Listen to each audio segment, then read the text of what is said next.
So this is going to be a video on how to repair Moen Single Handle faucets. They're identified because they have a Moen badge on top of the cover on the handle. They don't have too many problems. Basically, the only things they really can do are a drip from the actual faucet or a leak around the base, as this one is doing. And there's only two main parts in these faucets that are wear parts. One of them is your cartridge, which looks like this. They make plastic and brass versions of these. This is the brass one. These cost a couple bucks more for the brass one. A lot of people choose the plastic ones. They're both functionally identical, but I really like the brass ones because I think they last longer. And the plastic ones, I've had bad experiences with the seals that are on the sides of the plastic ones. They're not O-rings, they're like these rubber pads. And I've actually had them get jammed trying to remove a cartridge that's been in for years. And I've had a hell of a time. I was ripped the faucet off a sink once. So I get the original Moen brass ones. These are about 25 bucks. I've got the handle repair kit. This is for Moen spouts. This is from Home Depot. And I also have a replacement sprayer nozzle because this one, these things get stiff. This isn't a Moen part. This is just, generic whatever. They come with a standard sprayer end on it. Tools you're going to need for this job are adjustable pliers, like channel locks, heat-proof plumber's grease, vice grip, adjustable wrench, and a screwdriver with flat blade. So first step is to turn off the water. Now, if you have faucets, if you have handles into the sink, which good luck finding them in there, and if they actually work, you can turn it off that way. Otherwise, you turn off the main water supply to the house. So obviously, I don't even want to look under the sink and find out what the shut-off valves are like. So I'm going to shut off the water to the house. Okay, so I got the water shut off. Now I open up the faucet, let all the water drain out because you're basically disconnecting the valve that shuts the water off. So if there's any water pressure in the line, and you take the cartridge out, it's going to come spraying out on your face, and you don't want that. So the first step to disassemble these faucets is shove this cover cap on the top. And cheat it a little bit. I started it already because it's too hard to do with one hand. Basically, you just slip a screwdriver into the end of it and pop it up. It comes off. It just has two little springy tabs on the back. Now underneath there's a flathead screw, and you just have to loosen this screw up, which is another two-hand job. And because the whole thing wants to turn. Now, take this screw out. Once you have the screw out, put it somewhere where you won't lose it, like up here. You pick the handle up, and you just keep picking it up. You grab it from the base like this, and tilt it back, and it comes off the faucet. See, there's this lever inside that moves with the lever that you move by hand, and it grips this outer ring and moves the entire thing up and down, pulling on the center portion here, which is the actual cartridge top, which controls the water flow.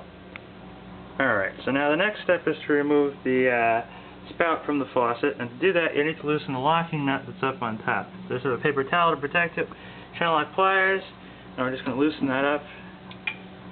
Alright. Now this you can actually do with the water on if only the spout is leaking at the base.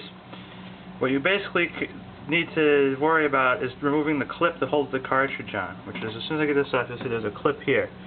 And this clip is what actually retains the cartridge. So as long as you don't remove that, you can disassemble any other part of this faucet without worrying about having the water on or off or not. And this nut is what retains the spout. Now I take the spout off.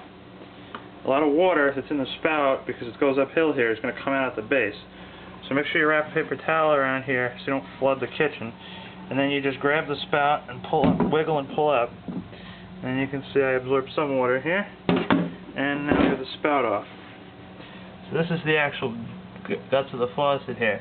And there's two O-rings, there's one at the base, there's one at the top that seal the spout. And there's also a metal flat washer under here. So now what you have to do is remove this little retainer clip that holds the cartridge in. Now remember, the water has to be off to this or else the cartridge can blow out and they'll be looking for flooding.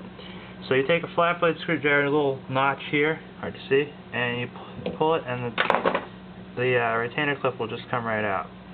It's just a U-shaped piece of metal.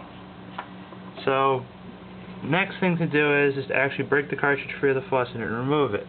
Before you do that, there's a little line that's ground to the side of the top stem of the cartridge here, and basically that helps you index which way the cartridge is in the faucet, because whichever way that points is going to help determine which side the hot and the cold is on with the faucet. So basically what you want to do is make sure that this groove is on the same side as it was when you took the cartridge out. the faucet was working normally. And the new cartridge will have one as well. So basically when you pull this, you want to make sure that it's facing the same direction it was when you put the new one in, and it's facing my side to the front of the sink.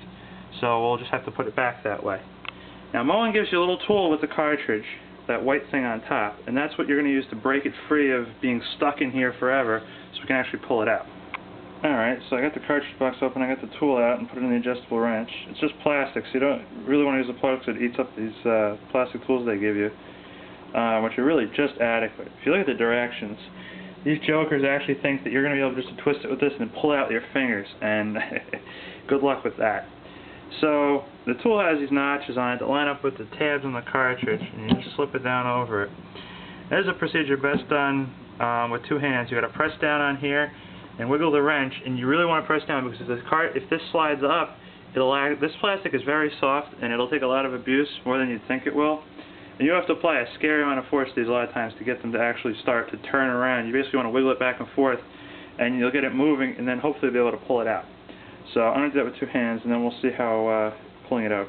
Okay, so now I really leaned on this wrench with pressing down with my hand like this over this tool, and I was able to get the cartridge. Now it wiggles freely. The whole cartridge is turning in the faucet. Basically, you do this, it breaks up the whatever adhesion the O-rings have had to the inside of the faucet. Now, if you look at their directions, it says to grab this with your fingers and pull it out. And I tell you right now, there's no way in hell you're ever going to pull that out. So, enter vice grip. And we're going to clamp the vice grip on here and pull it out with that. We can adjust these to the correct size. Now, this is a good thing to remember, that this is probably going to be detrimental to the existence of this cartridge. Once you chew up the top of this with the vice grip, it's not going to be good anymore. But if it's leaking, it's not good anymore anyway, so it doesn't really matter.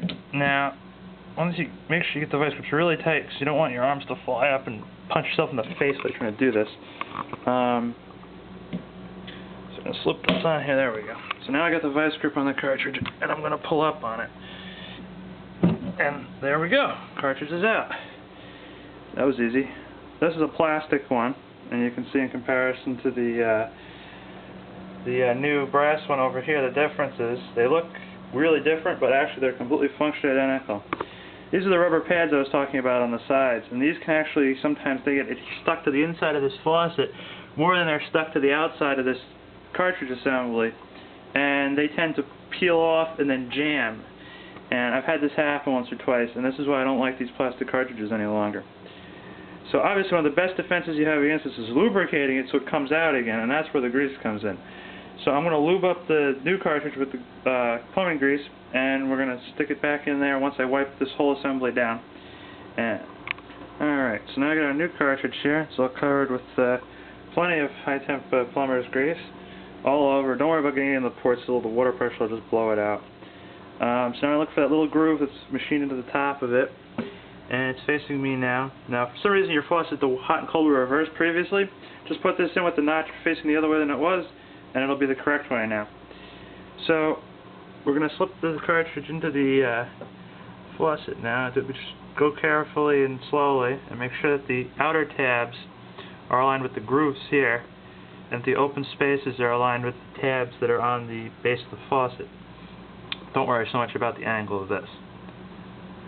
There. These can be a little tricky sometimes to get all the way in, that they don't want to go. But once you get it down all the way, you should be able to install the retainer clip. Now, what commonly occurs here is that it's not perfectly 1000% aligned, and you just can't get it in. So you may have to very carefully push or pull on different parts of this thing to get the clip to go in all the way, which is what's happening here, because the tolerances are only, a fraction of an inch.